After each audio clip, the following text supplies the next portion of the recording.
Mister हिरोनारी ओशिरो वयाच्या 34व्या वर्षी यांनी इन्व्हेन्शन केलं आपल्या मशीनचं, आणि सोनी कंपनीचे हे मोठे डिस्ट्रीब्युटर होते जपानचे, आणि त्यांच्या त्या वयामध्ये सोनी कंपनी प्रॉब्लेम मध्ये आली आणि हे पैदल झाले. 1 करोडपती माणूस पैदल.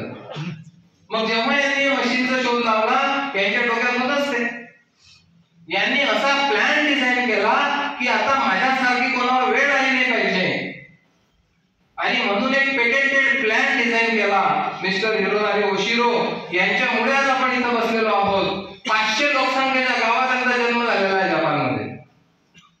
तुमच्यापैकी किती लोक आहेत 500च्या आतमध्ये लोकसंख्या आहे तुमची गावाची? टाळ्या वाजवू शकता तुम्ही. हिरोनारी ओशिरोसाठी कमवू शकतो, त्याचे सगळे स्वप्न फुलफिल करू शकतो स्वतःचे स्किल डेव्हलप करून एका ऑथेंटिक मार्गाने. टीम माय पॉसिबिलिटी मार्केटमध्ये ऑथेंटिक आणि इथिकल प्रॅक्टिस साठीच ओळखले जाते. रेड चिप है तो लेदर ही होगा. जो माणूस इमानदारीने काम करत असेल तो माणूस टीएमपीचा माणूस असेल एनर्जी मध्ये, आणि तो माणूस जर वेगळ्या मार्गाने काम करत असेल तर तो या टीम मध्ये असेल पण टीएमपीचा नसेल. लक्षात येता गोष्ट? टीम मध्ये असू शकते कोणी माणूस, आपला काही बंधन नाही कोणाला आपण जॉईन करा.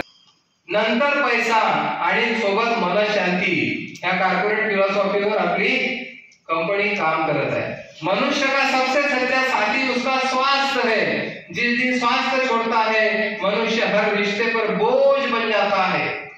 बोझ बनायची इच्छा आहे का आपली? झोपलेलो असताना सुद्धा पैसा मिळत राहील असा मार्ग जर तुम्ही नाही शोधला तर तुम्हाला मरेपर्यंत काम करावं लागेल असं ज्ञानेश्वर तोरकर नाही तर वॉरन बफे म्हणतात. मी म्हटलं ना मी मेसेंजर आहे, मला हुशार कधीच मानायचं नाही तुम्ही. Strong mind discuss ideas, average mind discuss event, weak mind discuss people. Team my possibilities. आम्ही लोकांबद्दल गोष्टी नाही करत, बॉसी टीम म्हणतो आपण त्याला.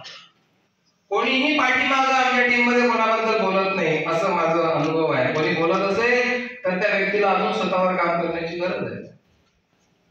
लोक लोकांबद्दल बोलतात, ऍव्हरेज माइंडचे लोक घटनांबद्दल बोलतात की स्वयंपाक कसा झाला होता, जेवण कसं होतं, काय कसं झालं, घटना. पण जे स्ट्रॉंग माइंडचे लोक असतात ते आयडिया डिस्कस करतात, आणि हे पण सॉक्रेटिस म्हणते जगातला खूप मोठा फिलॉसॉफर. आपलं ध्येय काय? मोबाईल घ्या सरांचा,